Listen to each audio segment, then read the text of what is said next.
Chers frères et sœurs dans le Christ Jésus, bonjour et bienvenue sur votre chaîne Micro Missionnaire. Nous voici donc aujourd'hui parvenus au 32e dimanche du temps ordinaire, année B. Nous continuons la méditation de l'évangile de Jésus-Christ selon Saint Marc. La parole de Dieu de ce 32e dimanche nous présente deux veuves, deux femmes, éloignées l'une de l'autre par le temps, mais rapprochées par leur exemplarité, par leur façon de faire, par leur foi, par leur confiance au Seigneur. En lisant l'histoire de ces deux femmes, nous pouvons dire que la valeur d'une offrande ne dépend pas de la quantité, mais de l'attitude avec laquelle nous offrons les dons. Ça dépend du cœur avec lequel nous offrons notre don.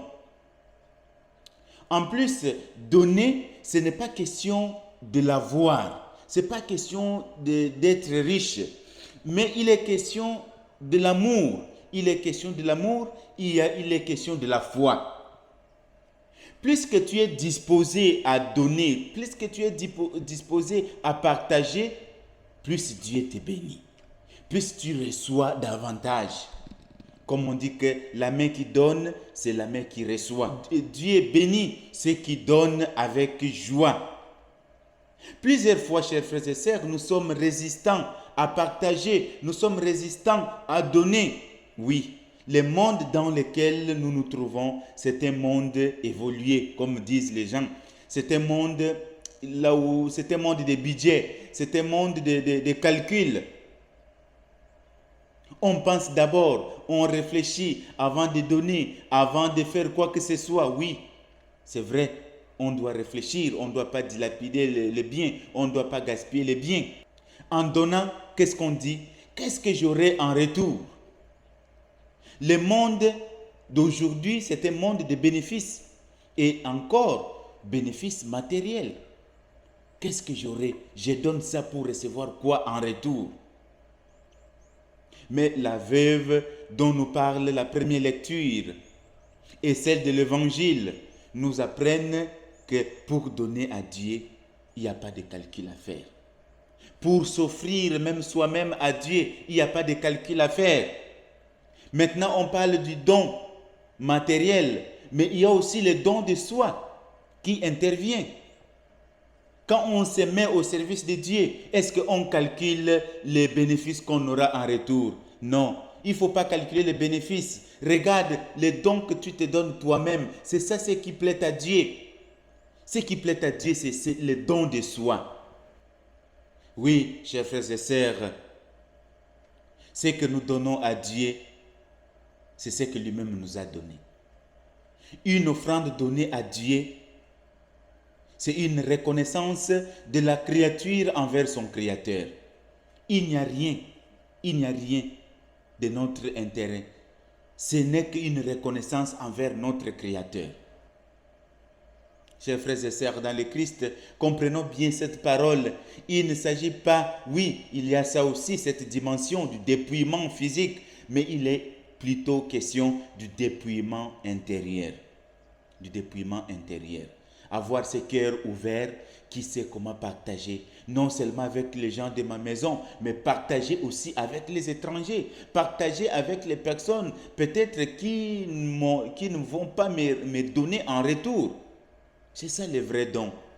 Chers frères et sœurs, la deuxième leçon que nous pouvons tirer de cette parole d'aujourd'hui, c'est qu'il faut savoir risquer avec Dieu, savoir prendre des risques avec Dieu, donner tout pour être comblé de tout. Que dira alors Saint Pierre? Nous qui avons tout quitté pour te suivre, qu'est-ce que nous aurons en retour?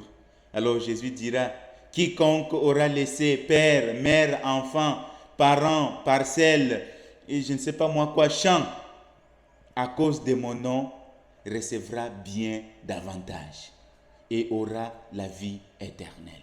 Les deux femmes ont risqué quand elles ont tout donné. La veuve de Sarepta, qu'est-ce qu'elle dit? Il me restait qu'un peu de nourriture que je pouvais manger moi et mon fils, et après nous mourrons.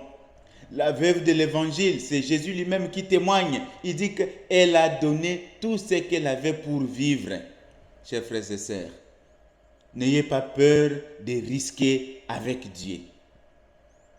N'ayez pas peur de risquer par amour pour Dieu. L'amour prend des risques. La foi également. Car si tu connais déjà ce que tu auras en retour quand tu as donné, ce n'est plus la foi. La foi, c'est espérer sans avoir vu. Chers frères et sœurs, il y a des fois dans la vie, on veut s'engager pour une mission. On veut s'engager pour une chose. Mais parfois on nous dit, mais tu es fou, tu es folle pour t'engager dans cette situation. Oui, dans la vie de foi, il faut être fou.